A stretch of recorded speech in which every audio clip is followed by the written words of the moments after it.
Mila esker gonbidapenagatik da gustora, hemen berriz ere egoteaz. Hau izan da nire ikerketa nagusia azken 15 urtetan.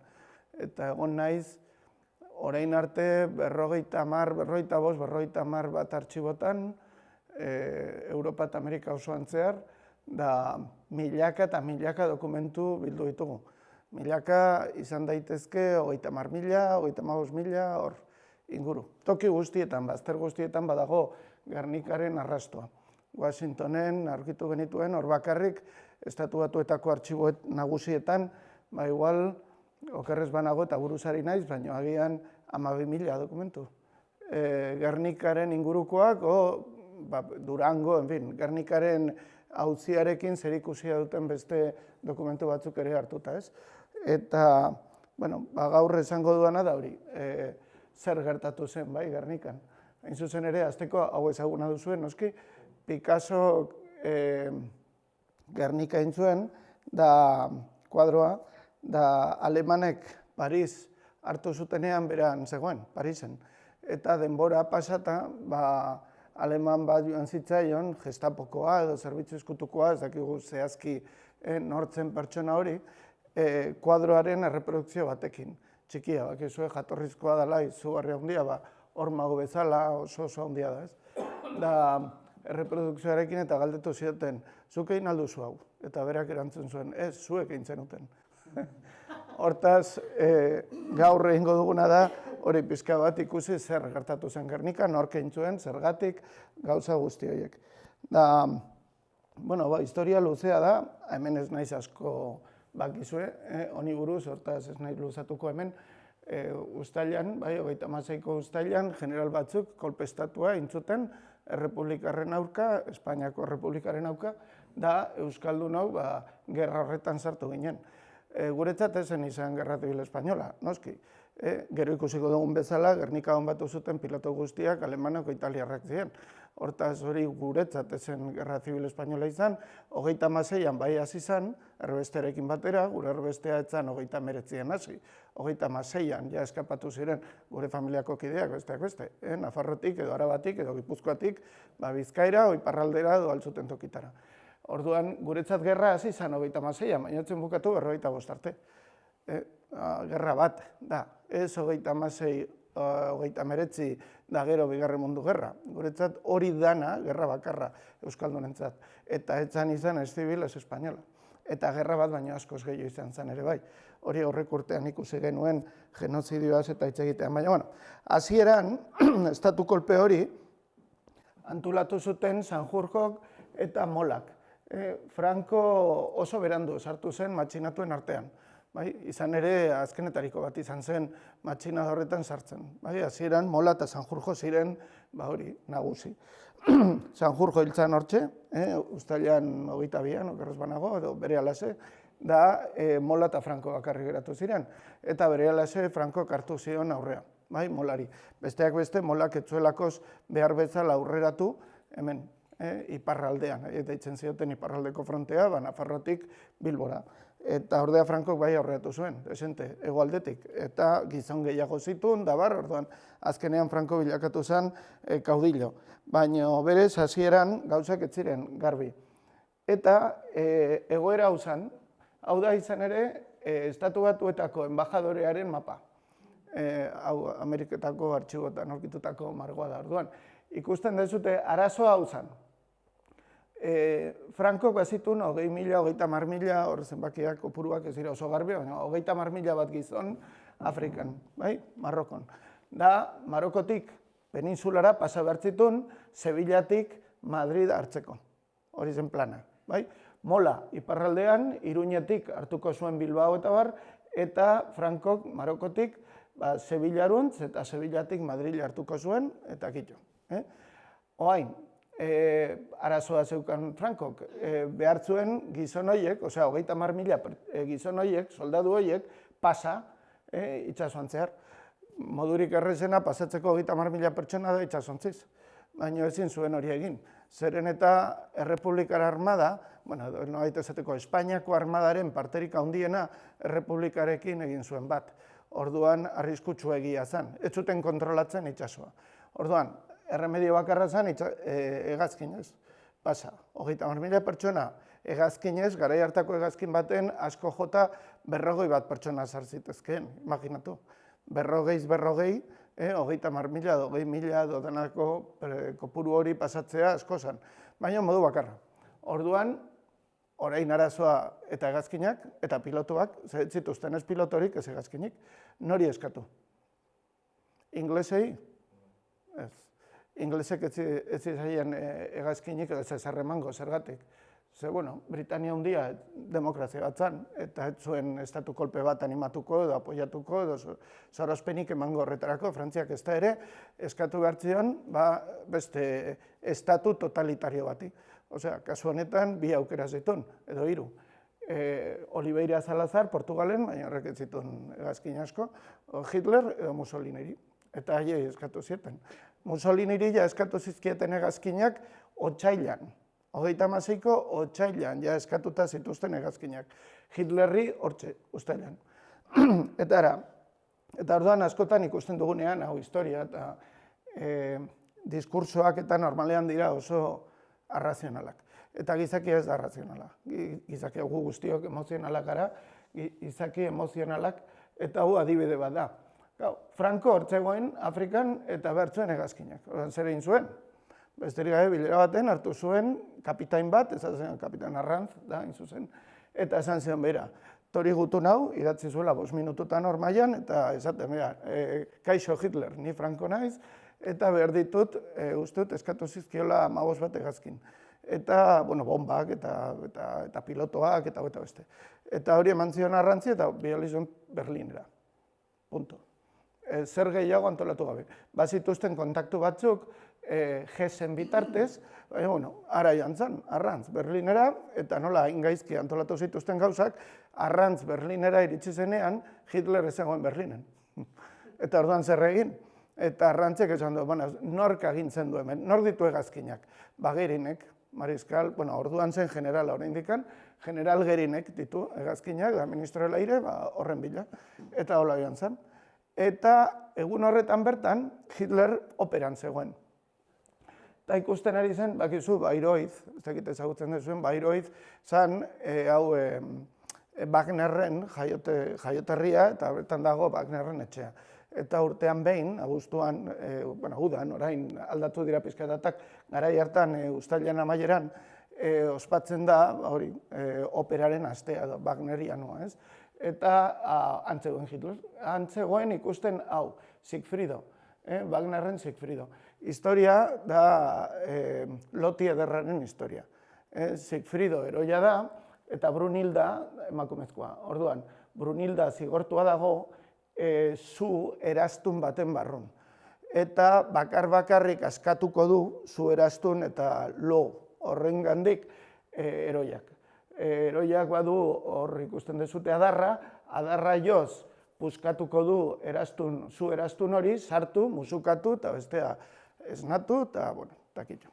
Hori da historia. Esan bezala Arrantz Berlinen zegoen, eta Hitler operatik ateatzen. Eta orduan jaso zuen deia.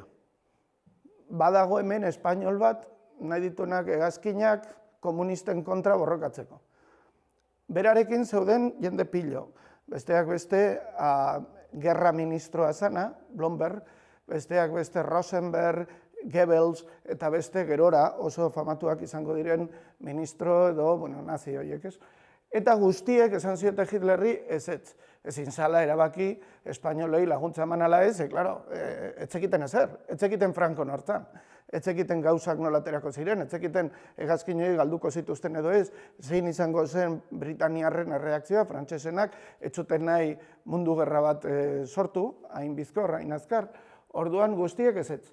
Batek ezik, Gerinek bai nahi zuen. Eta honek, 5 minututan esan zuen, bai lagunduko diogu Frankori. Guztien eritziaren kontra. Lagunduko diogu espainolei. Zergatik? Ze gu izango gara Espainiaren Siegfriedoak eta Siegfriedoa izango da Alemaniaren Brunilda.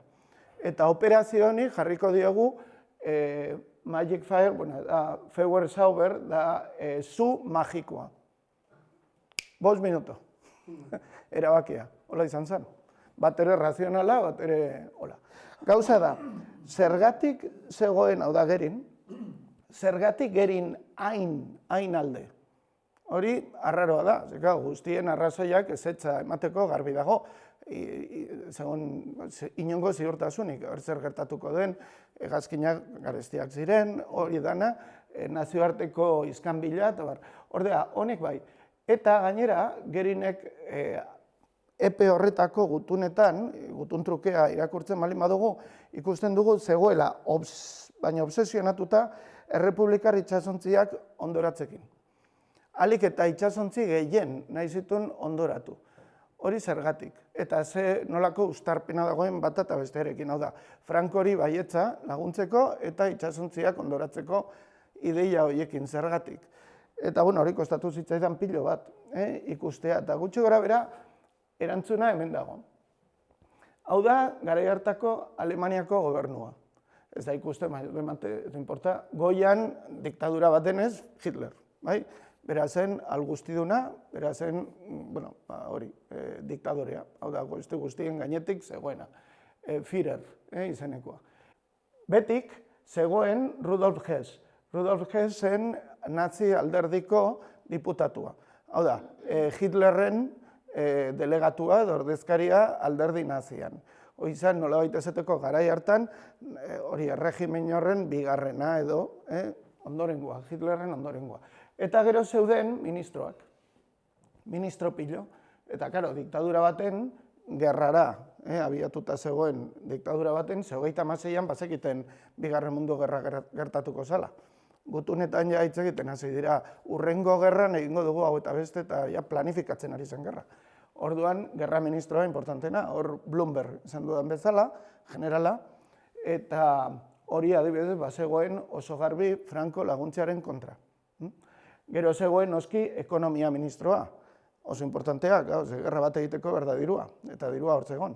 Gero atzerre ministroa, hori ere oso importantea, aliantzak egiteko, eta bar. Eta gero beste batzuk, adibidez, barne ministroa, osea, SS, polizia, guzti hori, justizia ministroa, eta beste batzuk. Eta ministerio horren barruan, osea, gerra ministerioaren barruan, baziren 3 azpi ministerio. Zirela tierra mariaire, baita esateko, 3 ejertzituak. Orduan, gorriz dagoen lauki hori zen gerin. Horrek esan nahi du zegoela, 1, 2, 3, 4. mailan. Botereari dagokionez, 4. maila baten. Eta zuek uste duzue hor eroso zegoela gerin? Zer uste duzue berak nahi zuen? Igo nora? Goraino. Eta goraino da, adibidez, Rudolf Hessen, Hitler oso egonkorra zen ja, bere boterea, bere izan zen alderdi naziko sortzailea, eta algustiduna zen, ja, garai hartan Hitler kanpotik entzea hori zaila zen. Hortaz, bera hori ez zuen nik uste bintzat, inoiz pentsatu. Baina bigarrena, bai ez, bigarren poziziora heltzea, bai. Eta hori aski da edo gehiago nahi zuen. Adibidez, bigarrena izan eta mantendu azpi ministerio hori, bai noski. Osea, segatik bat utzi. Bestea lortu, baina bestea utzi gabe. Eta zer gehiago? Uste duzuen nahi zuela kontrolatu. Beste alekinatu? Beste ministro guztia. Beste ministro guztia hori bai da nazi pentsamendua. Hori da? 3 ejertzituak. 3 ejertzituak baita. Baina gero 3 ministerio nagusiak. Osea, gerra ministerioa, ekonomia ministerioa eta atzerri ministerioa. 3 horiek kontrolatu, gainera bigarrena eta gainera eutsi hegazkineriari. Hori dana. Lortu zuen? Bai, lortu zuen. Urte baten, hain zuzen. Urte bat kostatu zitzaion. Eta nola? Zer egin behar da hor igotzeko, botere guzti hori lortzeko? Nor konbentzitu behar da? Goikoa, Hitler. Zer nahi zuen, zer zuen Hitlerrek buruan? Nahiko erraza ere bai. Gerra, eta gerra hori irabazi. Konbentzitzeko Hitler behar zuen erakutsi, bera azala nazirik bizkorrena eta importanteena, berak zeukala urrengo gerra hori irabazteko armarik potenteena. Eta hor dator itsasontziak ondoratzearena. Zergatik itsasontziak ondoratu? Imaginatu, dana da dirua, azkenean gehiena. Orduan, itsasontzi bada mai hau bezala, handia. Hegazkin bat ordea txikia da.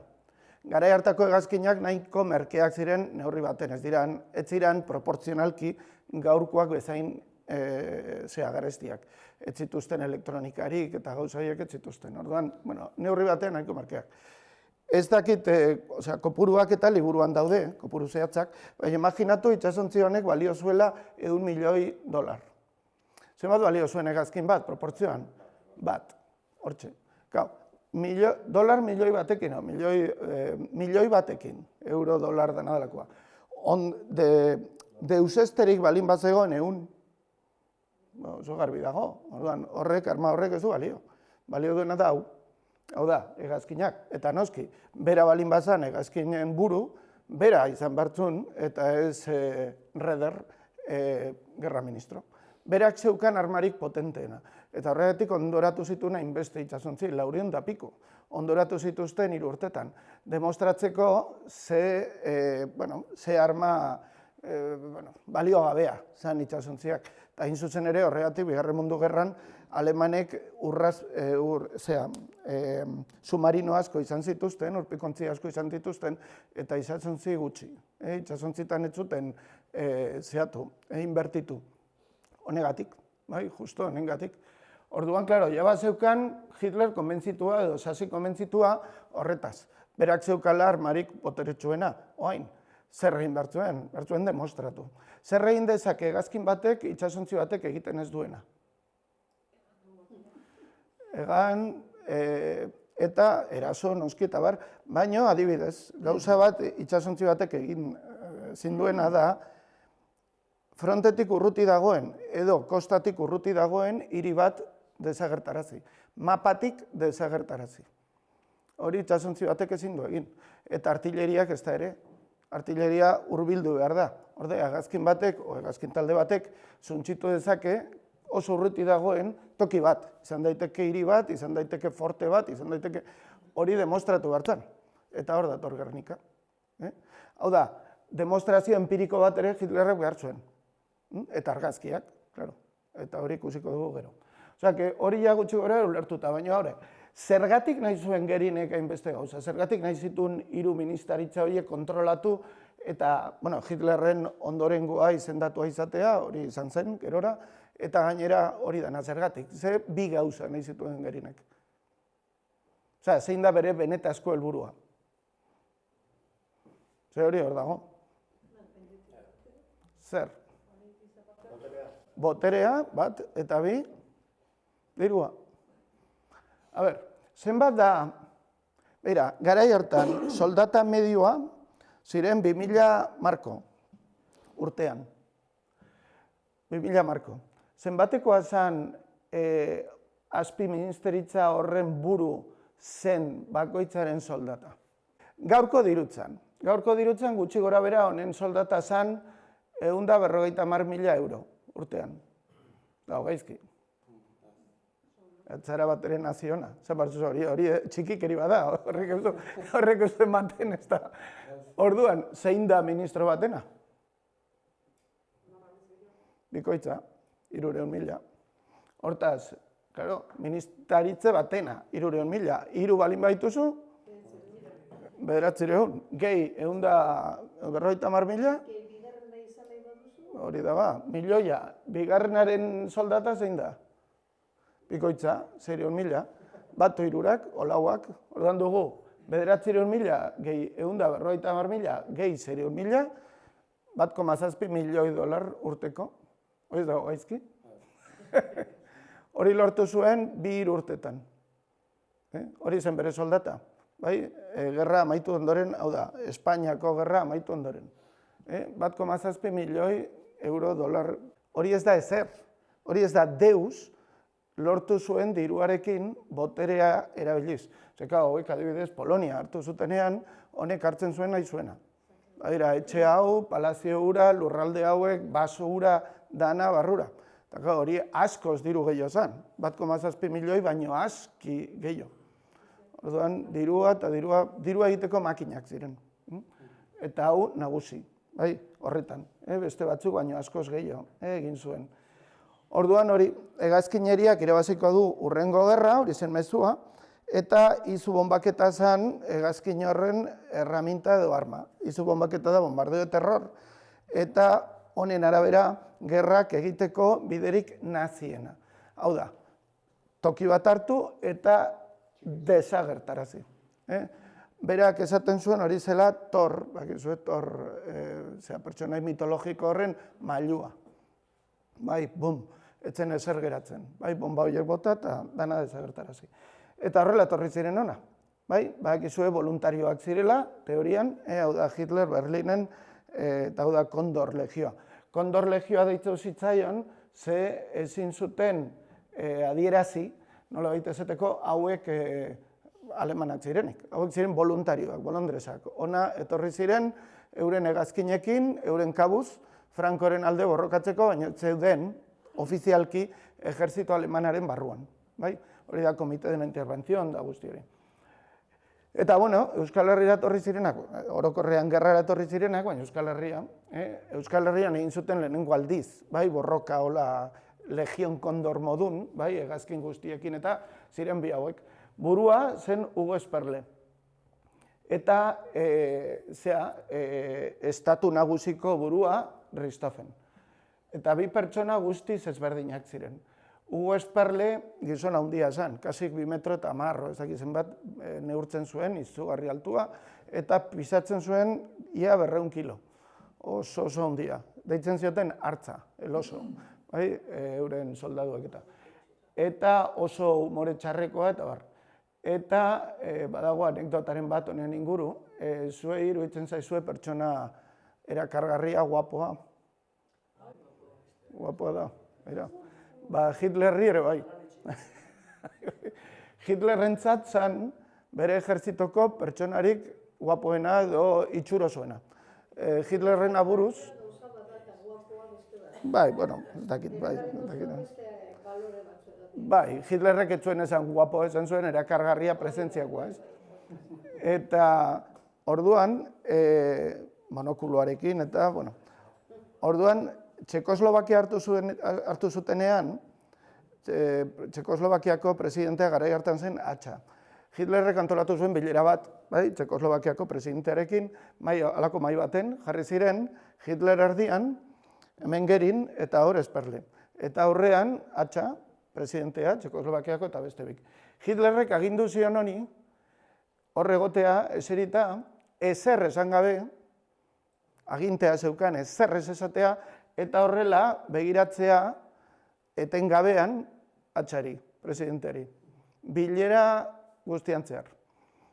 Txekoslovakia noski hartu zuten, berganatu zuten, eta atxa presidenteak bihotzekoa izan zuen, mailan, eta kasik hiltzan.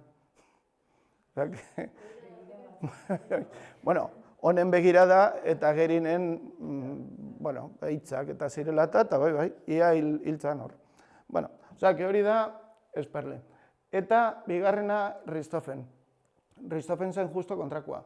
Hau zen pertsona isila, ingenirua izatez, eta oso krudela. Eta nazia.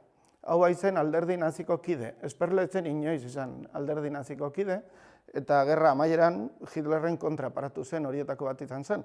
Ordea Richthofen izan zen gerra amaitu arte Hitlerren lagun, nola bite esateko, eta oso krudela. Honi tokatu zitzaion Stalingradoko batailan, borrokatzea, eta bakizue Bigarren Mundu Gerran Luftwaffek, hegazkineriak zituen presoak. Eta noizbait esan zioten, haizu, badituzue hemen, halako etxola baten, errusiar batzuk izan daiteke 500, 5.000 edo auskalo zenbat. Eta ez diegu urik eman 3 egunetan. Urik, Stalingradon, neguan. Eta honek agindu zuen bertan bera ustea danak. Hil arte, adibidez. Eta horrelakoak baditu zenbaitzuk, bere bizitzan zehar, oso krudela. Bueno, hemen, eta hoi izan zen, lehenengo mundu gerran borrokatu zen Baron Rojo delakoaren lehengusua. Richthofen. Manfred von Richthofen zen Baron Rojo da Wolfram, von Richthofen. Orduan, biek, hain zuzen ere, Richthofenek borrokatu zuen bere anaiarekin, lehenengo mundu gerran, anaiarekin ez, lehengusuarekin. Egun batez, justo Richthofen honek borrokatu zen lehenengo egunean hil zuten lehengusua. Egun horretan bertan. Bueno, Richthofenen lana, hemen adibidez Euskal Herrian hasi zen nagusiki hori operazioa eta bere lana bete-betean egiten, zan hori bombaketa perfektoa asmatzea. Bombatzeko sistemarik boteretsuena aurrerakoiena, garai hartarako, garai hartan zituzten hegazkinekin eta bombekin maneiatuz. Eta hori izan zen, bere lana hemen, Euskal Herrian. Eta horrela hasi zen, izu bombaketa kanpaina, kanpaina de bombardeos de terror.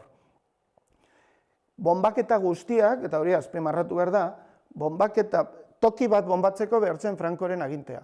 Franco zen bakarra agindu zezakena hiri bat bombatzea o herri bat bombatzea. Osea, bombatu zituzten herri eta hiri guztiak zuten Francoren agintea. Etzen alemanen gauza.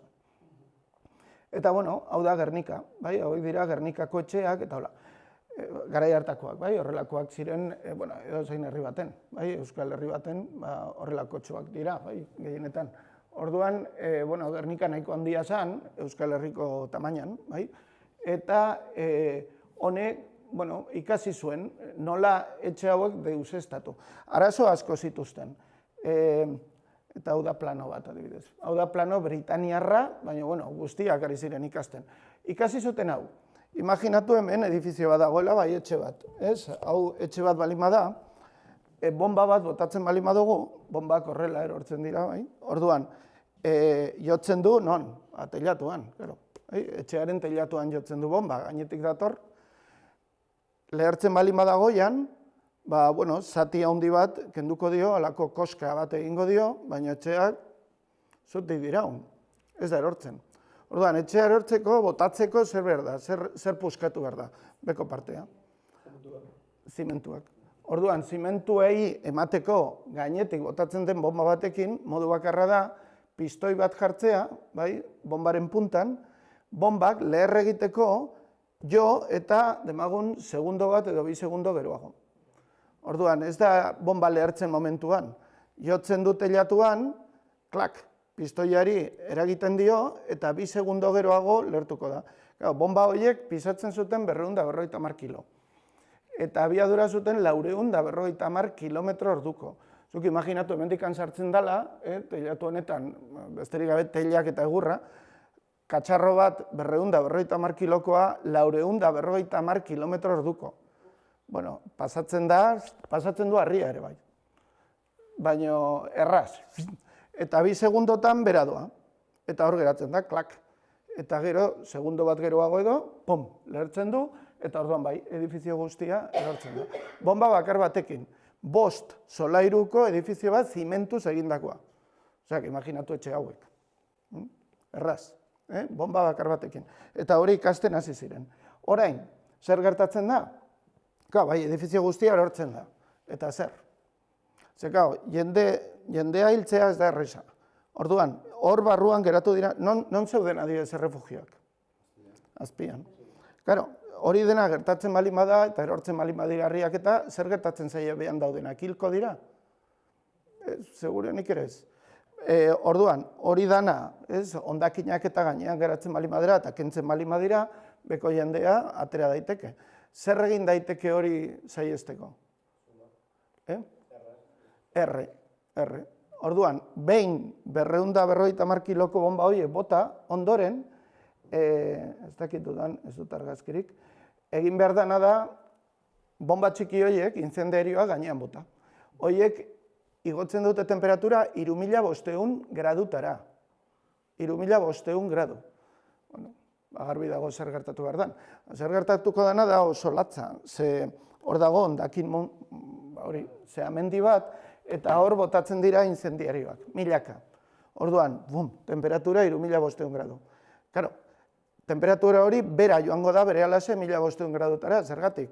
ze oxigenoa hasiko da hartzen, suak. Eta orduan bera doa, claro, temperatura, 1500 grado, 1500 grado, imaginatu gorpu bati zer egiten dion. Jeisten da temperatura, eta hor geratzen da, ekilibrio horretan, 1500 bat gradutan.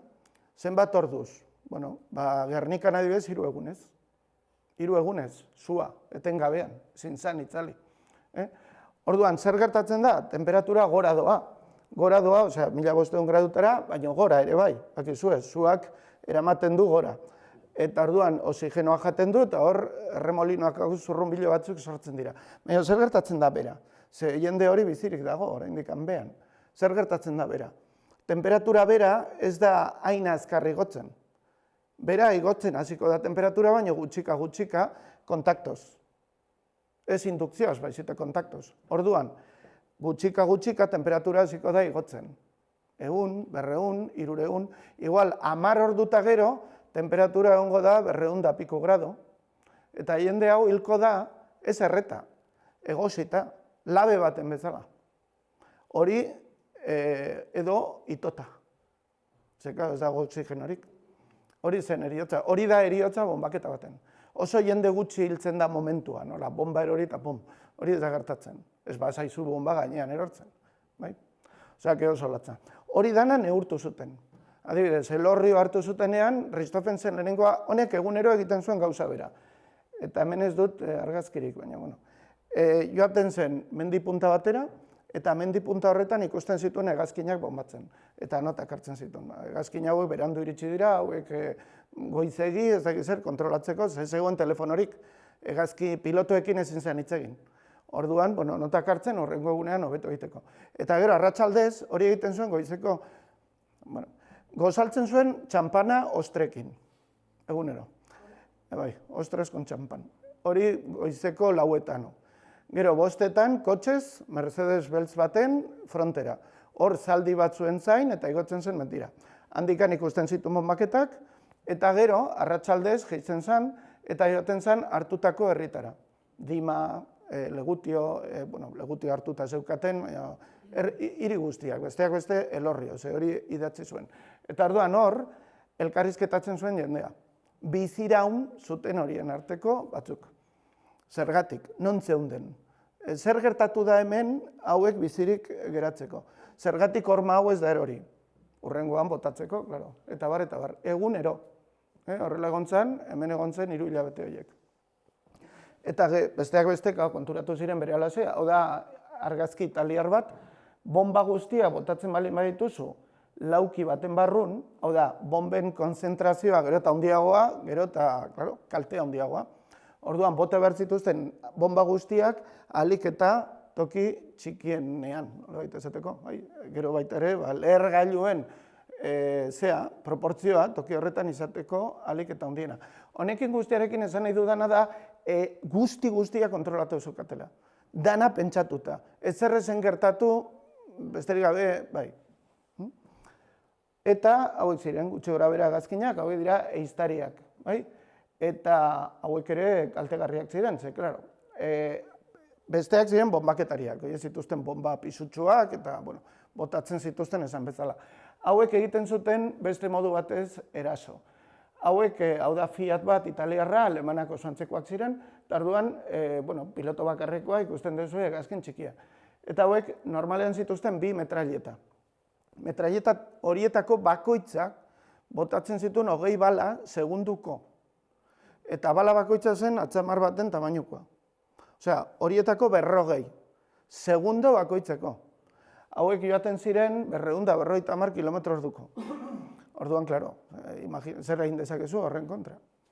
Segundo baten 40 bala, bala bat horietako batek, bala horiek prestatuta zeuden beste hegazkin batzu botatzeko.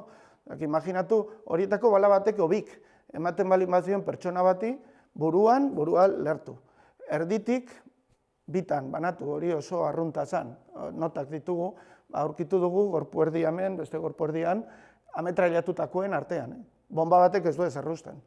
Eta incendiarioak erretzen dituzte gorpuak, baina hauek ez. Orduan, besterik gabe zehatzen zituzten gorpuak, ez egiten. Eta egiten zuten gainera, hauetako 3 artean atakatu horrela. Orduan, karo, gerraz ezer ez dakitenek, imaginatu orain, etortzen bali Madria hemen hegazkinak zer egiten du. Gerraz ezer ez dakien pertsona batek. Eskapatu, zuhaitz baten azpian, adibidez, bai? Ez zera zu bakarrik, igualengo dira 15 pertsona hor, zuhaitz horren azpin. Eta batzuk gora begiratuz, ez? Pasatzen doa hegazkina, eta orduan begiratuz, eta hola. Haiek etzekiten beste bi zeudenik atzetik. Hau da, normalean 3 hegazkin zijoazen, bai? Bata berestean atzat. Orduan, zuhaitz horren azpian, ikusten zuten, bai, hor zuhaitza, eta jendea atera sartu ezak ezer, izan ziteken etxe bat, izan ziteken edozein arrezi txiki bat, trenbidea, ikusten zuten. Eta orduan lehenengoa zijoan. Lehenengo hegazkina. Eta egiten zuen horrela, ez egiten da pikado bat. Orduan egiten zuen pikadua, eta ametraiatzen zuen, segundo batez, o 2 segundos. Kitxo. Hori egiten zen mandoarekin. Ikasi nuen egan egiten. Ez nuen inora ametraiatu, baina ikasi nuen egan egiten ikasteko nola den. Logika.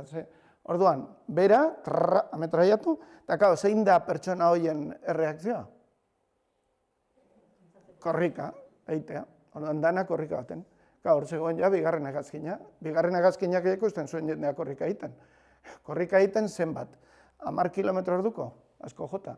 Hegazkina hauek 250 kilometro orduko, eta gainera bala guzti horiekin, horietako batek anotatu zuen bere diarioan. Cuando estos idiotas empiezan a correr, no saben que están perdidos. Ez ekiten. Orduan korrika, eta ikusten zuten behira hor dut, hori, jende kopuru handia, jetxi, 40 metrotara jetxi, 40 metro da etxe honen altuera, gutxi gora bera. Hor, jetxi, eta, danak. Eta ez zuten hil behar inor, esan edut, bala batekin obirekin, bertan hiltzen ez balin bazan, hilko zen urrengo gunera. Eta hori eta gero, 3. hegazkina etortzen zen. Hegazkin hauek bazituzten 6 bomba, 20 kilokoak, bakoitza. 10 kilokoa bakoitza, 6 bomba. Orduan, azken hegazkinek botatzen zuen bomba bat edo 2. Eta, geratzen zirenak hilda. Eta horrela, etengabean. Horri ditzen zaio katea. Katea, 3 hegazkin. Jendeak ez zekien hori. Orduan, zibilak gehien bat hiltzen zituzten. Esperimentuak ere egiten zituzten, adibidez honek.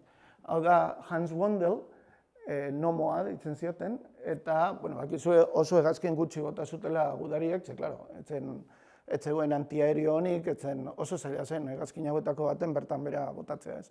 Orduan, hau bai, harrapatu zuten bizirik, larrabetzun. Eta harrapatzen zituzten hauek preso nahi zituzten bizirik hartu. Demostratzeko hau soldadu aleman bat da, hau ez da voluntario bat. Kentzen zioten dokumentazioa. Non jartzen zuen Hans Wondel, Luftwaffe dozein gauza bat, demostratzeko. Eta honi kendu zioten hori dana, eta bazuen kuaderno bat. Eta kuaderno horretan, berak idatzitakoa, zeukan 3 zenbaki hauek. 900, 600 da 500. Eta gero ondoan gurutzetsuak. Hori egiten zuten egunero, esaten zieten, ametrailatu 900 metrotara, 600 metrotara eta 500 metrotara, eta zenbat pertsona hil dituzun. Eta horrela jakingo dugu proportzioa, zer den hobeto, ametrailatzea zein alturara. Hori egunero, eta claro, egunero, hori soldaduek bazekiten, udariek, errepublikarrek, denadalakoek, harrapatzen zituztenak gehienak zibilak ziren. Horiek ziren bakarrak, batzekitenak, eta gauza bera egiten zuten etxekin. Hartzen zuten baserri bat, edo zein. Ez zuten joan eta baserri bat hartu, eta orduan bombatu 900 metrotara, eta ematen zioten. Gero 600, da gero 500. Nondik urtetze zian abioia? Hauek Gasteiz, eta Lasarte. 20 minuto. Gazteiztik Gernikara joatea, 20 minuto, en fin, 10 minuto, baina ateratzen zarenek 15, 20 minuto. Deus. Hori egunero, 2 edo 3 aldiz. Gasteiz eta Lasarte? Lasarte. Gero, bombaketariak Burgos eta Soria. Kazak. Zaragozan gutxi. Bazegoen, baino ez. Zaragozatik ona ez ziren Logroñon, baziren batzuk ere bai. Gehien bat, Gasteiz da Lasarten zeuden kazak, eta bombaketariak Soria eta Burgosen. Batzuetan heldu ziren Logroñotik, Zaragozatik oso gutxi, nik ez dut gogoratzen, orain kasuren bat. baina bazegoen ere hor, bazituzten base pilo. Orain, gehienetan hortik, osea, Euskal Frontera egokitakoak ziren horiek, Lasarte, Gasteiz, Soria eta Burgos. Burgosen alemanak, Sorian italiarrak, Gasteizen alemanak, eta Kaza italiarrak, eta Lasarten Kaza espainolak. Orduan, claro, baina arazoak zituzten, hau da frontearen mapa, eta, claro, zuek bakizuenan dagoen Eibar, eta bakizuenan dagoen Elgoibar. Bueno, kanpaina, erasoa, hasi zen Elgoibartik, eta Elgoibartik Eibarrea zenbat dago? 5 kilometro. Hilabete oso bat eta gero, ez zuten ezer aurreratu, kilometro erdia. Hori oso gutxi da. Jendeak gerinek ere bazituen areiribak Berlinen, eta hasi ziren hitz egiten, beira, zure arma, imaginatu, marinatik eta ejertzitutik zer entzun zuen gerinek. Zu esaten ari zara, hegazkinak direla hau eta beste, eta ez zara aurreratu ez da kilometro erdia. Hori ez da ezer. Eta hegoaldetik zenbat? Legutiotik, demagun, Elorriora, bueno, bai, 10-15 bat kilometro, oso gutxi da. Hilabete oso baten, kontutan izanik, Eusko Jaurlaritzak ez zituela hegazkinik, gainera. Ez da bat ere, bueno, hasieran 6, gero ja galdu zituzten dena, klaro, eta bombaketarik ez zuten, bombardeozko hegazkinik ez. Orduan, zer egin? Bombatu gehiago. Beste gabe, areagotu, horre hasi ziren inzendiarioak botatzen. Eta orduan, behar zuten, hori, hau da, psikologia, pixka bat, hau da, borroka bat bukatzeko zer egin behar da, zein da moduriko berena, oso fuerte kolpatu. Bi pertsonen arteko talka baten, batek oso fuerte kolpatzen bali badu, besteak, esaten du, bueno, aski da, ez? Hori da logika, bombardeo de terror edo izu bombaketaren logika hori da. Orduan, hartu behar zuten hiri bat hautatu, eta desagertarazi, planatik. Zertarako, alde batetik, besteak errenditzen ziren, eta baita, gerinek nahizuelakoz demostratu Hitlerren aurrean, hori posiblea zala, eta bakarrik hegazkineriak egin zezakela. Osea, biltzen dira biak, alde batetik, Gernikako bonbaketa da esperimento bat, demostratzeko hiri bat desagertarazi daitekela, eta bestetik da bombardeo de terror edo gerra bertan amaitzeko modu bat.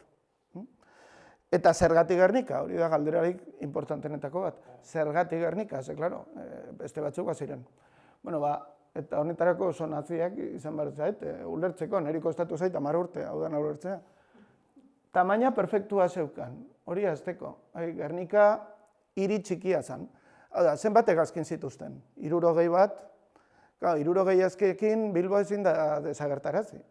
Eta gerinek ez zuen nahi argazki bat, hiri baten 180 desagertarazia edo 40, nahi zuen dana. Orduan behartzen alik eta hiririk handiena, 60 hegazkinekin desagertarazi daitekena 100. Eta hori, tamaina hori Gernikan tamaina zen.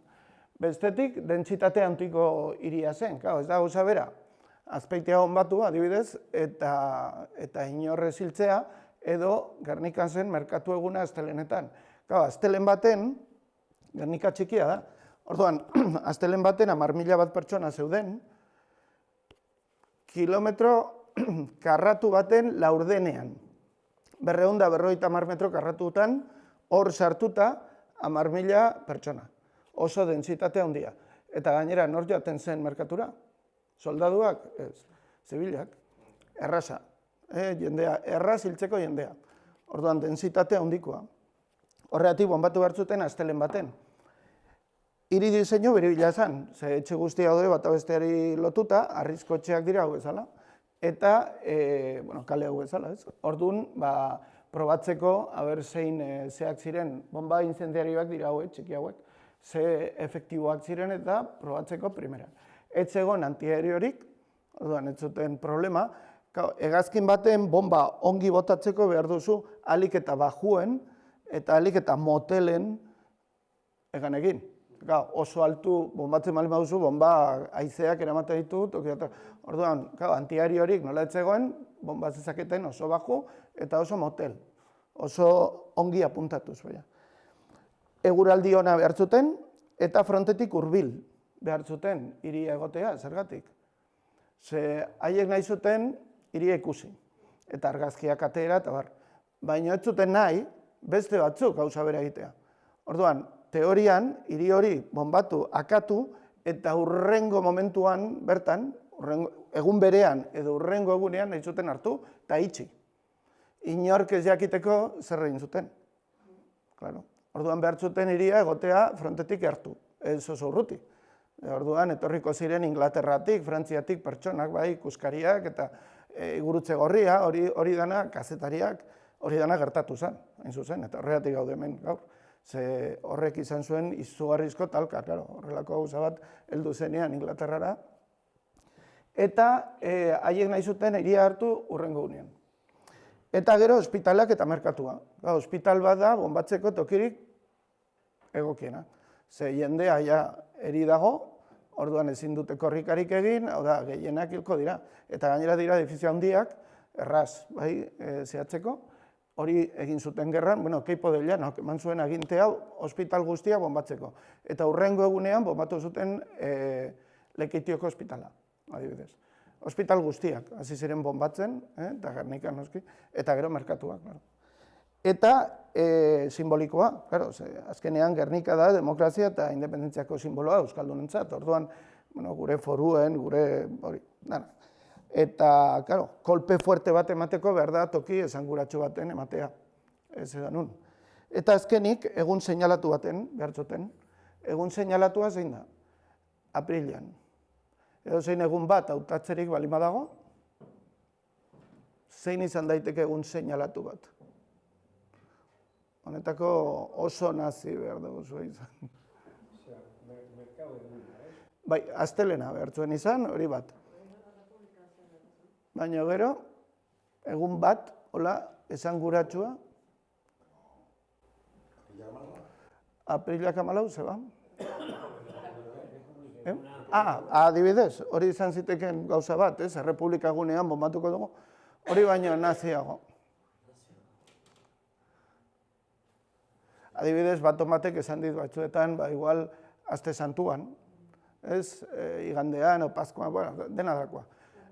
Hauek nahi zuten bombatu aprilaren 20an. Aprilaren 20a aste artea zan, osea, astelena 19.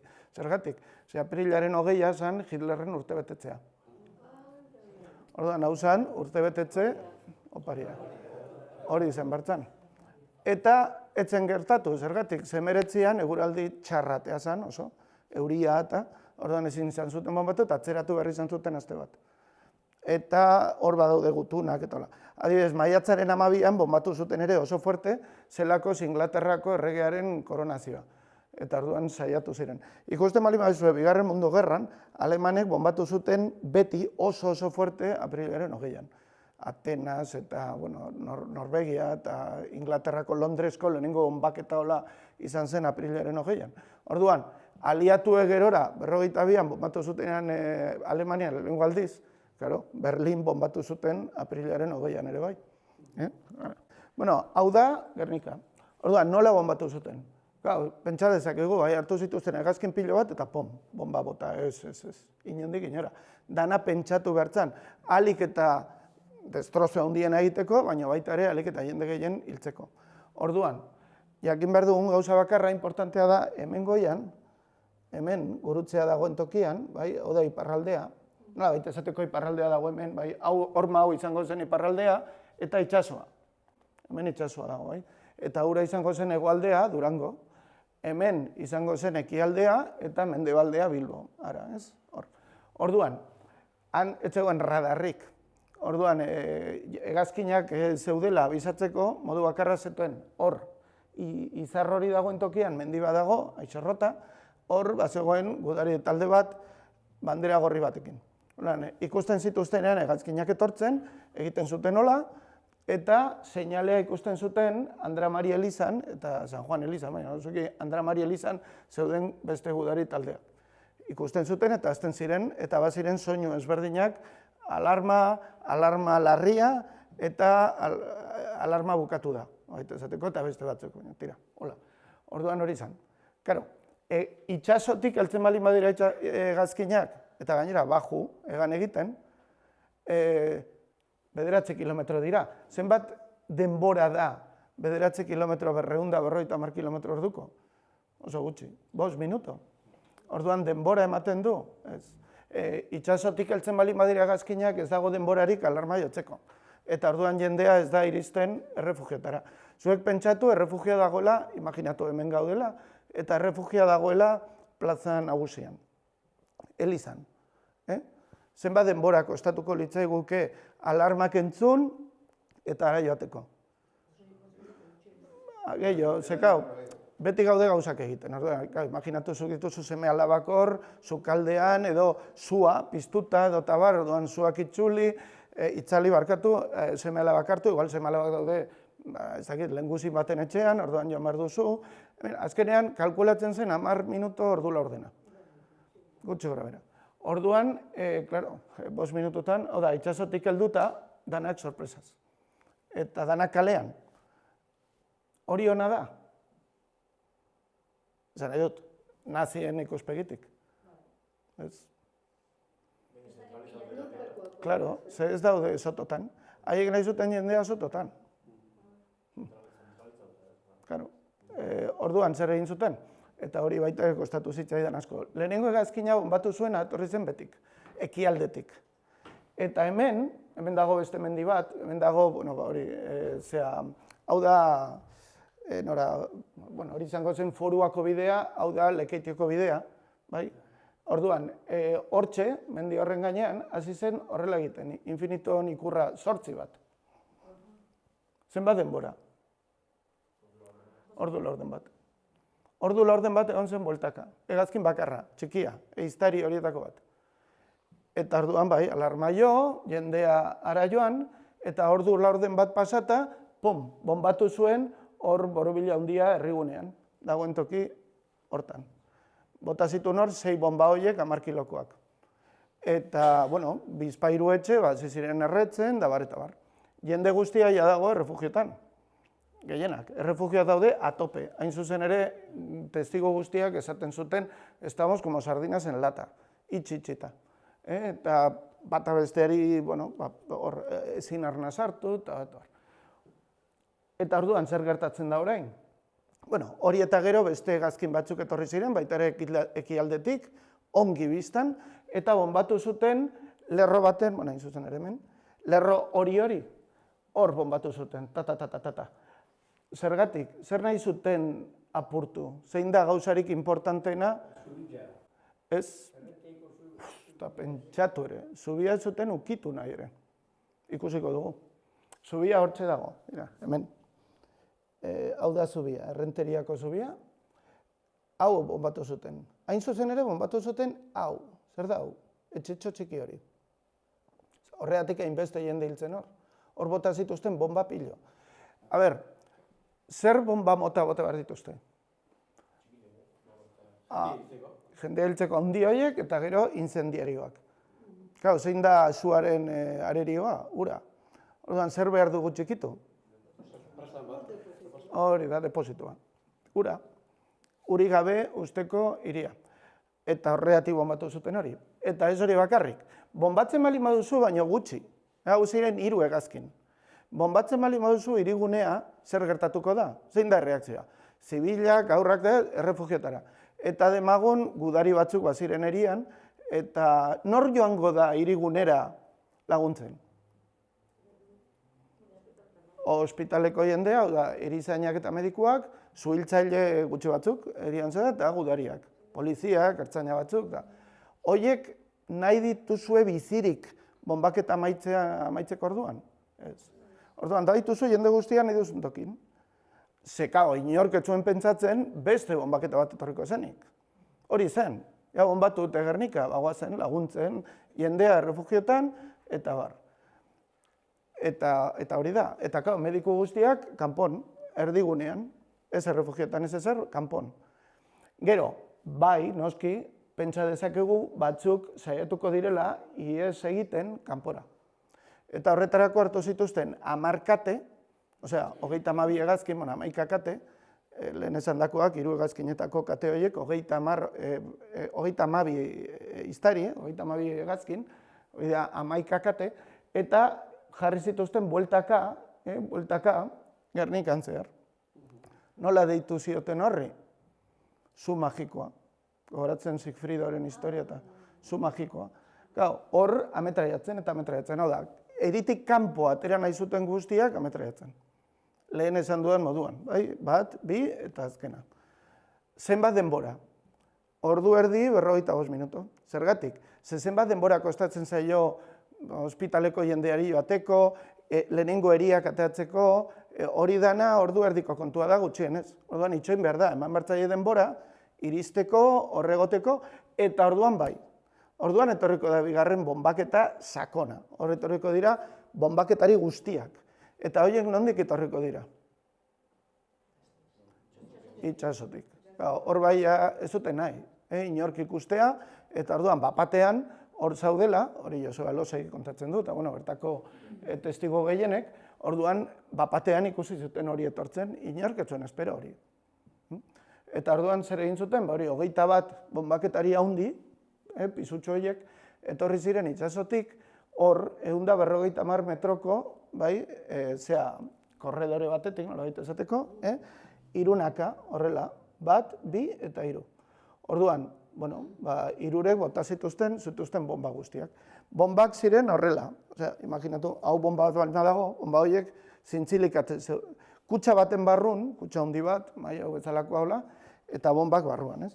Eta orduan bombak hartuta, nolabait esateko ez ziren zintzilika, baina gutxi gora bera, eta palanka batekin, eusten zen, eta erortzen zen bomba, hori zen, besterik ez. Hortaz, neurtu nuen, hemendikan ona, bombatu zuten lauki zuzen hau. Gogoratzen lehen erakutsi dizuedan lauki zuzena, gutxi gora tamaina berekoa zen, segurazki egiten ari ziren ensaioak, Gernika baino lehen, da argazki hura. Orduan, bota zituzten bomba guztiak ez hobian, baizik eta erdigunean, gunean, hemen, ia danak, bai? Eta horrela, iruka, hegazkinak. Karo, hori da 5 segundo. 5 segundo, bai? Osea, hemendikan ona, lauki zuzenaren punta batetik bestera, haiek etorri ziren hemendikan itxasotik 5 segundo. Zenbat denbora kostatzen du palanka bati ematea eta bomba guztia botatzea? Segundo bat. Orduan, zergatik bueltatu ziren berriro? Ezen galdera. Zegin zituzten 3 pasada. Ez bakarrik bat, eta berriro torri, eta berriro bombatu, eta berriro pasa, eta berriro bombatu. Hori ez nuen ulertzen. Ze bomba guztiak segundo batean bota dira, orduan zergatik 3. Ze hegazkin hauek, hain ziren handiak eta boteretsuak, kutsa horren barruan, bombak zijoazen toki horretan, bazituzten 1.200 kilo bomba, gordetzerik. Baina hegazkin hauek oso potenteak ziren, eta eraman zezaketen 3.000 kilo pisu arte. Eta orduan, gainean, hau da, hegazkinaren barruan, bazegoen korredore bat, pasillo bat. Eta orduan, Ristofenek esan zuen, hor jarriko dituzue kutsak bomba incendiarioekin. Eta hori botako dituzue eskuz, atetik. Hau da, irekiko dezute hegazkinaren atea, pasabidekoa, kanpoko atea, eta hor, bultzatuz, botako dituzue incendiarioko kutsa horiek. Horiek pisatzen zuen kutsa bakoitzak 25 kilo. Hor bai, zenbat 25 kiloko kutsa bota ditzakezu 5 segundotan? Asko ez? Bai, jartzen zituzten 3, osea 1, 2 eta 3, eta orduan, bum, 1, mugitu, bum, 2, 6, 9 asko jota. Gehiago ez, horregatik egin behar izan zituzten 2 eta 3 pasada. Eta hori lekukoek ere esaten dute, botatzen zituzten kutsak. Horiek etzekiten, horiek zirela bombak, ere? Kutsak botatzen aritu ziren. Eta hala egin zuten, horreak 3 pasada. Dana nahita. Eta gero aldegin. Ordura arte pasa dira 100 minuto. Zer gertatzen da orain? Hirigunea dago 3.500 gradutara erretzen, ez dago urik, mediku, polizia, suhiltzaile gehienak harrapatuta, hor ez balin badaude hilda gehienak, dagoeneko, eta orduan jendeak zer? Iez, berriro, kasu horretan ja ezin zan besterik egin. Eta sotoetan daudenak atrapatuta, hor barruan, Andramarin 500 pertsona hil ziren. Andramarin bakarrik, Andramariko errefugioan danak behan. Etzen inoratera, inoiz. Baitugu 2 lekuko. Eta jendeak eskapon. Orduan, orain zer, berriro, ehiztariak eta kateak. Beste 100 minutuz. Ze orain danak nahi dute atera, orain ja ez du, zertan haitxoen behar ordu erdi edo 40 minutu, orain da, beste 1 minutu da kasik 2 ordu. Berriro, etengabe. Ametraia aten da bombatzen. Hegazkinak Gasteizera joan etorrian. Ba hori da. Eta, karo, emaitza dau. Gorriz ikusten den guztia desagertu zen. Guztiz. Zen ez zer geratu. Eta urdinez dagoena desagertu zen 75%. Ia, ezer.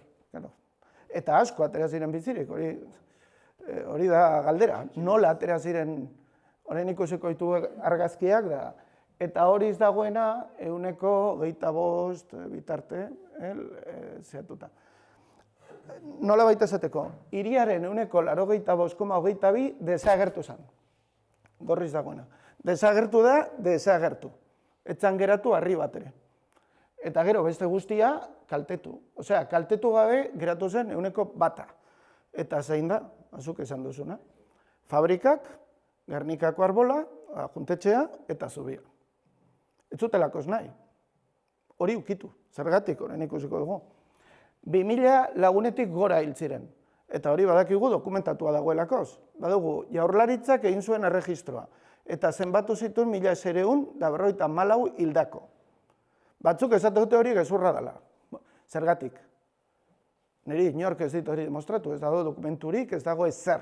Hori da erregistroa eta, bueno, bai, esan dezakegu, gezurra egiten zutela, baina zergatik egiten zuten gezurra, nola egin zuten gezurra, eta bar. Hori inork ez du demostratu. Eta badakigu Andramarin hil zirela 500. 1600, gehi 500, 2000-tik gora. Zenbat izan daiteke, ez dakigu. Ezin dut esan, nik ez dut haiek bezala egingo. Esan, hil ziren 2745, hori ezin da esan. Behar dugu dokumentazioa. Batzuk esatu dute, Gernikan hil ziren gutxo gara bere 126. Eta zergatik ez 227. Total, zenbakia botatzearen, bota dezakegu, ez behar dugu dokumentatua dagoena, eta dokumentatua dagoena da 500 eta 1654. Zer gehiago? Ez dugu gehiago. Eta, karo, gorpurik ez dagoela, normal, esan dut zergatik, ba. Eta ez zinen, inoiz errekuperatu. Izan ere agintea dago. Bueno, eta, behira, bukatzeko, hau da Gernika, bombaketa baino lehen, bai, kale bat, hau da San Juan, bai, kalean, San Juan Elizatik ateratakoa, eta hau da, urrengo gunean ez, 2 egunetan ateratako, gainetik ateratako argazkia. Ikusten duzu? Zer geratu. Baina ez da hori importanteena, hau da Hitlerrek ikusi zuen irudia. Ez da importanteena hori. Importanteena da zer kaltetu zuten. Mira, hau da zubia. Ez zuten ukitu. Baina zer gehiago ez zuten ukitu. Eta hau da azpimarragarriena nola gaitezateko. Hau da trenbidea. Hau, bai? Hortik handoa, ikusten dezute ez, trenbidea, hor gora. Ikusten dezute edo ez. Ze lodiera du, ze zabalera du trenbide batek? Bai, 8 metro. Fijatu zaitezte hemen. Hau da tren geltokia. Zan geratu ezer, hor ikusten da. Guztiz desegina. Orain, trenbidean beste aldea dago ez bakarrik arma fabrika, 2 arma fabrika zeuden, bai, Talleres de Gernika eta Astra. Ukitu gabe, zenbat metro? 10. 10 metrotako distantzia baten alde batetik dago desegina, beste aldetik ez zuten ukitu. Marra hau da, hain zuzen, ikusten. Marra gorri horren barruan dagoena desegina dago. Marratik kanpo ukitu gabe. Fikatu kale horretan, hori da impresionantea, hor zuhaitzak. Fikatu, plazako zuhaitzak desagertu dira, ikusten dituzu hemen itzalak, hau dana zuhaitzak ziren, erre ziren.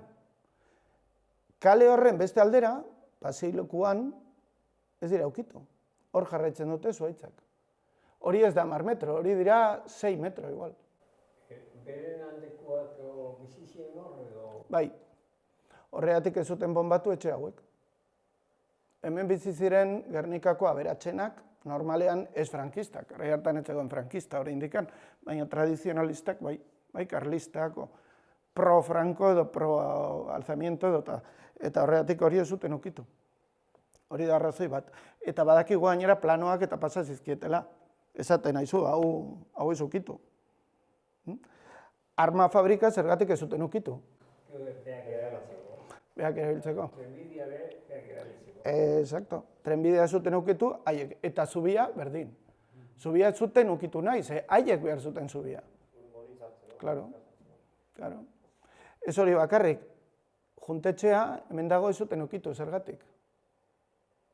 Mira, Durango bonbatuta gero, izugarrizko iskanbilak sortu zituzten karlistek. Naparrak eta arabarrak. Ze Durango karlista zen, hiri karlista. Eta hildakoen arteko asko karlistak ziren. Eta ondatutako etxeen arteko batzuk karlisten etxeak. Orduan, izugarrizko herrieta egin zioten molari. Hau bonbatzean, pentsatu zuten ez, hemen ezin dugu Gernikako arbola, Gernikako arbola karlistentzat simbolo importantea zen. Hain zuzen ere, leitzaldean eta sartu ziren Gernikako arbola abesten. Gero, debekatu zieten euskara abesten, reketei, eta hasi ziren gazteleraz abesten. Baina Gernikako arbola simboloa zen karlistentzat. Orduan, zer egin zuten, ukitu gabe, utzi, eta gero, gainera, izugarrizko propaganda egin horrekin. Egin zuten lehenengo gauza, Eltzean izan zen argazki bat atera, oso famatua, hori dago argazkia toki guztietan, falangista bat eta rekete bat zuhaitz zaharran parean. Enbor zaharraren parean. Eta azpititulua, prentxan, toki guztietan, lo que los rojos destruyen, Franco preserva. Franco, arquitecto de la paz. Franco, amigo de los fueros. Franco, amigo de Gernika. Franco, amigo de los vascos. Hortik aurrera nahi duzun guztia. Diskurtsoa oso diskurtso propaganda potentea. Horrela erabili zuten, Gernikako arbola. Aleman asko kartu zituzten ostoak. Bakigu bi edo hiru kasu, haiek memoriatan, esaten, en mi esto de Berlín, mi casa de Berlín, tenía una hoja del roble de Gernika, badago dokumentatua. Agapututako,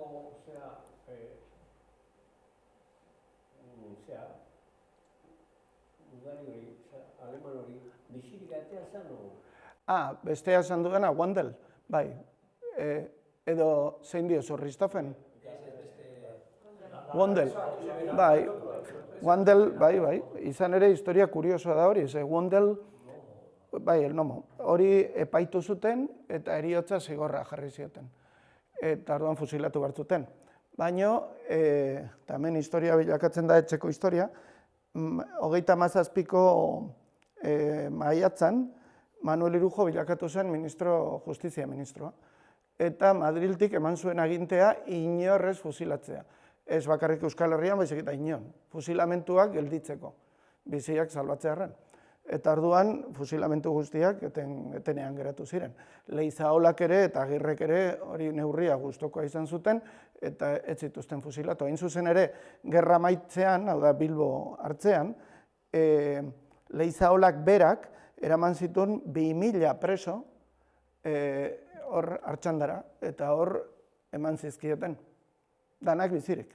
Ez egoteko errepresaliarik inorrez hiltzeko espetxetan edo urtarrilean gertatu zen bezala. Bakizu 37ko urtarrilean hil zituztela matxinada baten preso asko eta hori ez zuten nahi.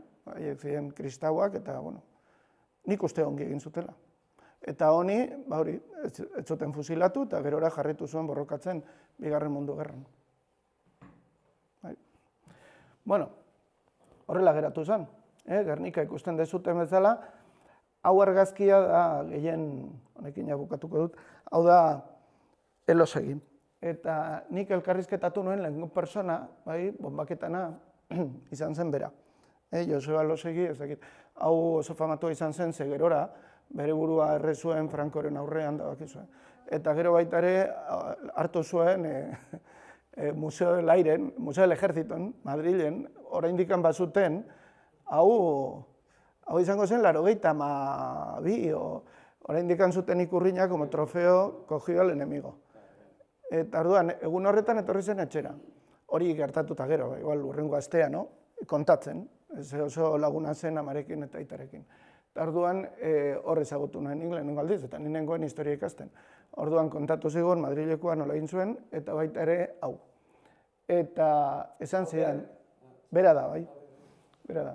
Eta esan zidan, askok esateute hor ordua ikustenen naizela, baina ez, hor gertatzen ari dena da, bera kontatzen du ere bere liburuan, gau osoa egontzen jendea laguntzen, eta asko eta asko hilda, adibidez aurrak. Bai, ama batek eskatu zion, mesedez semea, dolaba, ez dakit, ateatzea hori harri koskorren artean hartu zuen hilabeteko aurra, eta, bueno, dana odolez, bai, eta amari eman guztiz hilda, eta bar. Orduan, hurrengo goizean, hortzegoen jendea laguntzeko nahian, eta bapatean konturatu zen, karo, momentuzko zea horretan, etzen konturatu, momentuan, ja, lasaitasun minimo batekin edo, esan dezakegu, ja goizean, konturatu zen ezin zituela eskuak ireki, zegoen urik. Orduan, odolak itxasia zeuzkan eskuak. Dana itxasita odolez, hola ezin mugitu ongi. Eta gainera, momentu horretan bertan, bera dago, garrasi askoren gainean. Hau da, oraindik entzuten ziren garrasiak herri azpitetik. Eta ezin zela zerrain. Ez zuten erramintarik, ez zuten urik, ezin zituzten zuteak kontrolatu, eta ezin zuten jende hori lagundu. Jende hori hiltzan hurrengo egunean. Osea, egontzan gau oso batez, 21 orduz batzuk, behan hiltzen. Esan dudan moduan. Eta hori dira beste argazki batzuk, dana argazkiratu zuten, ze, klaro, hori argazki hauek behar zituzten neurtzeko...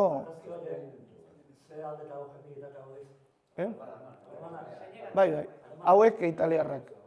Alemanen argazki asko ez dugu, segero Bigarren Mundu Gerran Berlin bombatu zuten, eta hegazkineriako zentrala edo txikitu zuten aliatuek. Orduan ez da geratu apenas dokumentazio alemanik. Ordea, Italia nola ez zuten inoiz bombatu, basikamente, Romata, dokumentazio asko dago italiarra, ezain beste alemana. Hau italianoa da. Eta espainolak ere badira, hau espainola da argazki hau. Eta zubiarekin berriro, hemen ikusten dezute zubia, batzuk esaten dute, revisionistako, hau da, bombaketa zuritu nahi dutenak, nahi zutena zen errenteriako zubi hori lehertu, hori izan euren helburua, baina nola lehenengo bombak bota zituzten eta ez zuten zubi aukitu, hasi zen kea, eta orduan gero ez zuten ikusten eta bota zituzten bombak, hor, nun nahi. Eta orduan, amaieran lehertuta zegoen hiria, eta ordea haiek ez zuten hori zubia lehertu. Hori gezurra da. Zergatik? Bueno, lehenengo eta bat, ikusi dezute ze zehaztasun handiarekin bombatu zuten eta zein tokik. Arma fabrikata zuten ukitu, frankisten etxeak ukitu gabe, hemen ikusten dituzue. Bueno, baina horretaz gain, Gernika bombatu zuten 7 aldiz. Den bombatu behin. Hau da, aprilaren 26ko bombaketa, larriena, baina gero 27an, 28an, 29an, 30an, maiatzaren 1ean eta maiatzaren 3an bombatu zuten Gernika berriro. Hau da argazkia 29koa. Horari dira, oraindik ametraiatzen eta bombatzen Gernika. Horrez da okerik. Ez ziren saiatu zubia lehertzen. Zuten ukitu. 7 bombaketa eta gero ukitu gabe. En fin, idatzi nuen artikulu bat beste egunean, da gezurrutxa izan ere, han, zubi horren azpian, babestu ziren lekuko pilo. Lekuko pilo, zubien azpian. Besteak beste nahi dia. Kanongea, hori gerora Alberto Naindia erbestera joan zen, eta kontua bere relatoa da lekukoen arteko bortitzenetako bat, justo babestu zen ez zubi horretan, baizik eta gerora dagoen beste zubi baten. Zubiak ez zuten ukitu, trenbidea ez zuten ukitu, errepideak ez zituzten ukitu, eta noski fabrikak armakoak ez dira. Ukitu zuten nahi zutena. Bueno, eta gara, dira gorpuak. Gorpuak, zergatik ez ditu gorpuak, zer, gara, Monks, adibidez, kazetaria eta beste batzuk heldu ziren eta ikusi zituzten 600 gorpu. Ikusi zituzten 600 gorpu. Bai, hola, hau bezala. Orduan, hau ez dira gorpuak, hau da zatiak. Barruan igual burua bakarrik ez dago. Claro, familiari eta ezin zaio la familia egotekotan. Orduan, honek ez da ondo ikusten, falta zaio aurpegiaren erdia. Bakarrik du aurpegiaren bigarren tarte hau. Bestea dago hutsa, nolabait esateko, hau bezala. Eta orduan, hauek erakutsi behar zieten familia edo argazkiak atera, gero rekonozimentuak eta egiteko, hau da, registroak egiteko, jakiteko nor hiltzan edo norrez. Hau ez da Gernika, hauek dira beste bonbaketa batzuk, baina horrela egiten zen. Eta Gernikan, gehienak zabala ezin izan zituzten errekonozitu. 3 egun bakarrik izan zituzten, eta hauek guztiak erre behar zituzten, gorpuak. Lurperatu edo erre, gaitzak eta ez abaltzeko tala. Gero, bonbaketa baten, imaginatu horrelako gorpu gutxi dago. Estanda dalata, edo erreketa dalata, edo ametraiamendua dalata, zatiak besterik ez zituzten. Zati guztiek erre zituzten San Juan Ibarrak plazan. Eta hori jende askok ikusi zituzten zatiak zintzilika. Bomba heltzean, buru bat hemen, beso batan, eta zati horiek ateatzen ziren eta gero zintzilika. Hori Gernika osoan zehar. Hau ordea itota, garbi, hildakoa. Eta hau Bartzelonan da, baina inork ezakin hortzan. Ze, urenik ere familia oso heltzen. Eta hau da Ristofen Gernikan sartzen, neurtzen. Neurketak egiteko eta ikasteko. Horrela, bezalaxe, egin zuten gero Stalingrado eta beste Varsovia eta bombatu. Baina ja orduan hasi ziren ikasten gero eta gehiago, askoz maila handiagoan. Aliatue bombatu zutenean Dresde egin zuten gauza bera. Hau bezala, bombatu zuten, bombaketa txikia. Eta denbora asko utxia ez 40 minutu, usten zuten igual 10 ordu. Eta orduan hori bomberoak eta zeudenean, bigarren bombaketa totala. Eta beste 12 ordu, edo igual egun bat. Eta gero berriro, eta horrela. Alemanek ikasi zuten eta orduan erabiltzen zituzten juduak, hiriak garbitzeko. Eta begira zuloak. Hau da zulo bat, Gernika. Hau dira soldaduak, eta hau da zulo bakar bat. 20 metro eta 5-6 metro barrura. Bai. Denetatik dago. Hor daude alemanak eta baita ere espainolak, hau zaupalakin dagoena ikusten txapelaz. Eta hau, honekin bai bukatzen dut, hau harrapatu zutenean, besteak beste, bazuen dokumentazioarekin bere postal bat.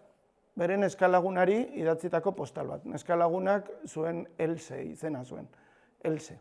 Eta orduan postalak gazteleraz transkribatu zuten literalki hau dio. Querida Else, España es un país magnífico.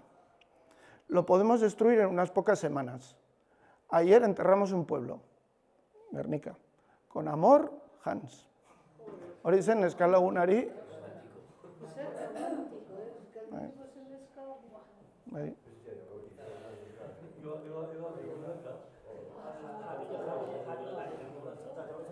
Eta hau da, Francoren agintea esaten. Gernika no ha sido bombardeada, hay que decir que han sido los rojos los que la han quemado. Gernika, Lekeitio, ez dakiz zen bat. Hori da dokumentua. Berak agindu zuen gezurreitea. Berak. Eta bombaketa bera ere, bai, noski, klaro. Ezin zuen beste inork, agindu. Eta hortik, gero beste guztia. Hori revisionistazko dauz? Bai, pilo. Lehenengo hau.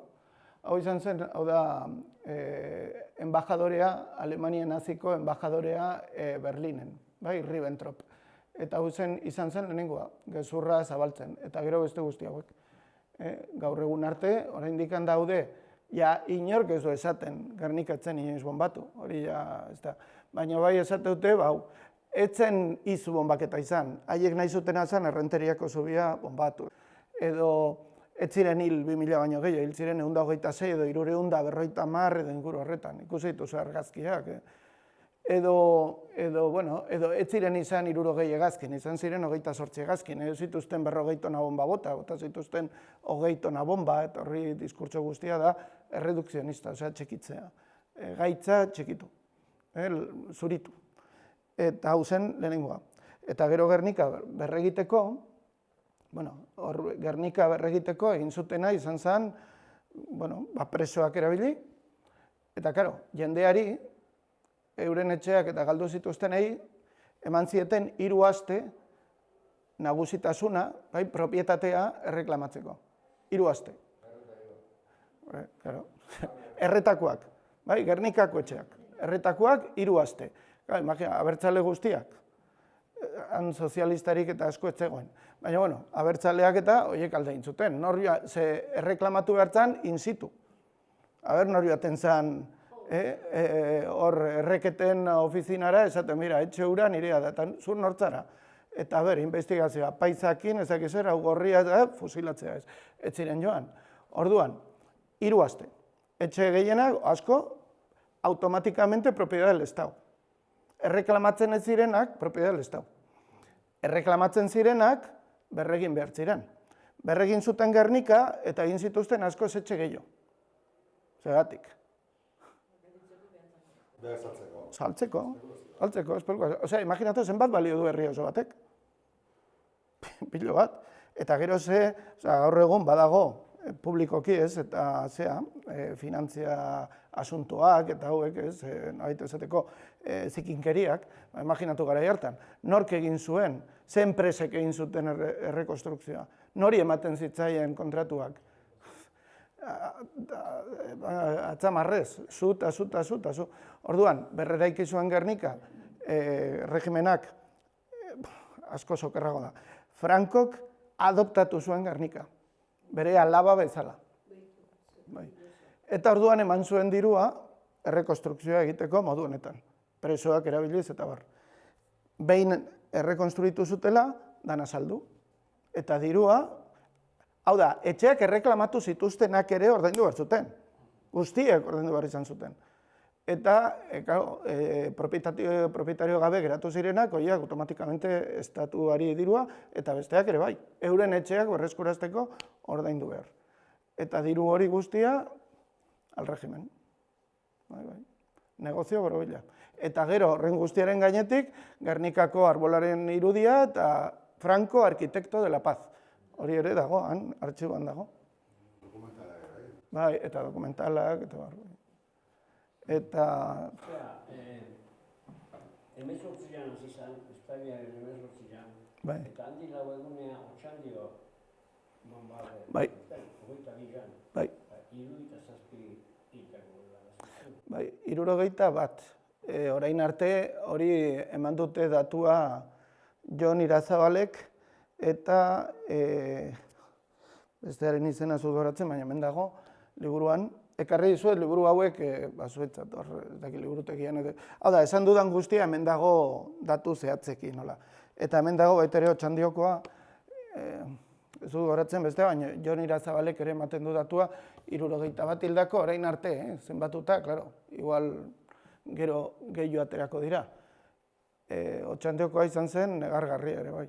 Antikona plazan, baina uste han ekibukatzen ziala festa gilua errepikapena zen, beste plazan zen festa gehiago. Bai, baina beste plazan soldaduak baziren. Eta, karo, hain baju egan egin zuten, zirela usartzen, osea, jetxi ziren 70 metrotara. Eta, karo, 70 metrotara, eskopeta batekin, fusil batekin, nahi, bueno, erraza ez da, baina posiblea da, hegazkin bat bertan bera botatzea, ez? Eta hori ez zuten nahi, orduan joan ziten bestera. Andikona plazan aurrak zeuden. Egin zuten hau, eta hau dokumentatua dago ere bai, badaude lekuko pilota. 2 plaza dago, plaza nagusia, elizan ondoan, eta Andikona dela plaza txiki bat. Orduan, hasi ziren egan egiten, eta agur esaten. Normalean, garai hartan hegazkinak erabiltzen ziren papelak eta botatzeko propaganda eta botatzeko. Orduan, hasi ziren bueltaka, agur esaten hola, eta buelta, hegazkinek zuten errepublikako ikurrak. Zezan 22an, matxinatu ziren 4 egun lehenago. Ez zituzten Frankon insigniak eta hola, orduan. Jendeak pentsatzen zuen, segurenik ere, jende gehienak etzekien ez da gerra zegoenik. Orduan, hor festa giroa, eta orduan nor hurbiltzen da hegazkin batekin bueltaka azten bali mazara agur esaten. Aurrak. Hori egin zuten ordu erdi baino gutxi, 20 minutuz. Taka, bueltak eta joan eta torri eta hola. Eta hor zeudela danak, ordu erdi batez, zen izan 5 minuto, ordu erdi batez egon ziren bombak botatzen eta metraiatzen. 40 metrotara, 70 metrotara. Eta, klaro, distantzia horretatik batzuk esate dute, lekuko batzuk ikusten zizkieten aurpegiak, betaurrekoak, eta haiek ere ikusten zuten nortzuk zirenen. Espainolak izan ziren. Bai, Angel Salas, Larrazabal, da piloton arteko bat, bestearen izena ez dut goratzen, baina hor dago. Eta horregatik gero, Jesus Salas, Angelen anaiak, idatzi zuenean Gernikan historia, imaginatu zer esan zuen, klaro.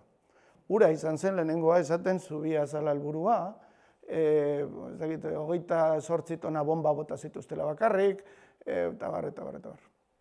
Angel, hau da, Otxandion batu zuenaren anaia. Por cierto, beste 3. anai bat zuten, danak Francoren ejerzituan, osea, Angel zan piloto, garai hartan. Otxandion batu zuena, eta gero izan zen Alemaniako piloto Errusiako frontean.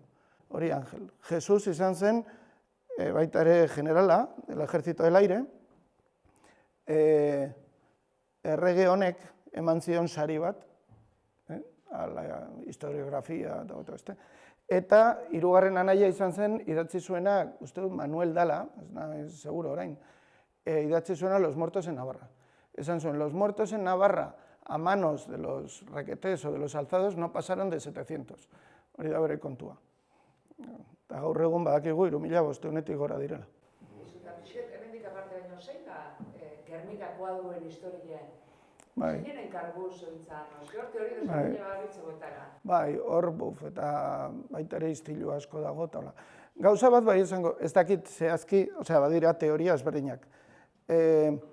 Nola zehatu zen, eta bar. Errepublikak bai, eskatu zion Picassori, bai, Parisko exhibiziorako taula, erakusketarako kuadroa egiteko, baina inork ez daki zehazki zergatik hartu zuen Gernika gaitzat. Orain, bai dakit nik Gernika izugarrizko prentsa berria bilakatu zala oso goiz.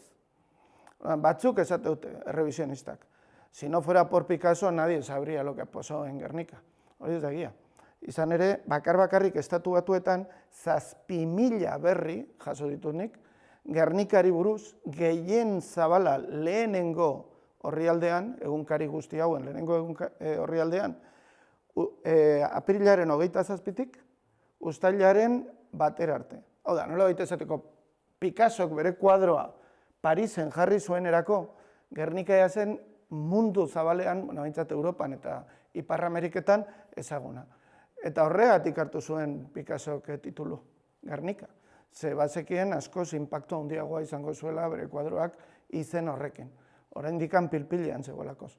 Gaur bai, gaur Gernika bai mantendu da Picassoren kuadroari arrakastari jarraituz, ez? Baina... Garaiatan hori gertatu zanean, Amerikar Stern periodistak zabaldu zuela. Bai, George Stirrek, eta Monksek, eta Matthews, eta Watson, baziren 4 reportari, atzerritar. Eta gero bazegoen baita ere, kubatar bat, Euskal Abizenarekin, baina lehen ez dut goratzen izena, era berean hor dago, liburuan, 7 kazetari zeuden. Eta euren kronikek oso arrakasta handia izan zuten, nagusiki Stirrenak. Eta gero gainera Stirrek idatzi zuen liburua, Gernikako arbola, el árbol de Gernika, orain atera da euskaraz, aurten. Eta Stirren semea ezagutu dut, Gernikan, eta Stirrek kontatu zuen, gertatutako, Stirrek zein Monksek, nagusiki, beste biak ere bai, baina. Eta, horiek eman zuten berri. Eta hau da, bat, lerro bat, luze egon gara. Euskal Herrian egon ziren 1.200 bombaketa. 1.200. Otxandiotik hasita eta Enkarterriko azken bombaketa arte, 1.200 operazio. Hoi dira gutxo gora 1.700 bombaketa, 1.700 bombaketa. Urte baten. Hau da bat. Eguneko igual 10-12. Horrela irabazi zuten gerra. Atlasa aterako dugu. Eta Atlasan dago, egunez egun, tokiz-toki, bombatutako erregistratuta geratu zena, ez? Eta 1.200 erregistro, orain arte, eta 1.200 da piku. Eta bai, hemen Gipuzkoako, azpeitea ez dut behiratu, etorri baino lehen, begiratu beharko nuke, baina, bueno, alderdi honetan bai. Gernika baino lehen 600 bonbaketa bat edo egin zituzten. Nagusiki hemen Gipuzkoan, claro. Hau da. Esperimentu moduan. Bai, hola, bai. Bai. Hain esperimentazio maila handi honekin, bai. Hau da lehenengoa eta bakarra. Gero beste batzuk bombatu zituzten gerora, Maestrazgon eta gero Polonian, esperimentatzen. Horrela, guazen ikustera nola bombatuta horiek asko ez daude. Otxanditxok hori aurretik izan ziren. Bai, Otxandio lehenengoa. Espainia izan zen arrena, Espainia guztian, izan zen laugarren egunean Otxandio. Gude egiten du Otxandio Arabakin. Bai. Eta hori izan zen Euskal Herriko historiako lehenengo bombaketa. Otxandiokoa. Horiek espainolak izan ziren, ez? Bai. Administrazio espainolak zen. Bai. Alemanekin da lehenengo Gernika, ala ez? Ez, aurretik ere etorri ziren Gasteizea, alemanek ez dakigu zehazki. Udazkenean hasi ziren bombatzen Euskal Herria. Baina, claro, udaberrira arte ez ziren guztiz gorpuztu. Udaberrian hasi ziren, benetan ja Legion Kondorra guztia erabiltzen eta bar. Baina udazkenean bai, besteak beste badakigu Irun bombatu zutela hegazkin alemanak. Legion Kondor ez zen eratu urrira arte, 36ko urria arte. Gero hasi ziren Madril bombatzen, gehien bat, eta ja neguan ezer, Sevilla aldean eta bil ziren, baina ezer gutxi, eta gero ja Euskal Herriko frontea hori izan zen, lehenengo kanpaina... Eskerrik asko. Ez horregatik. Eskerrik asko zuei. Aguantatzeagatik.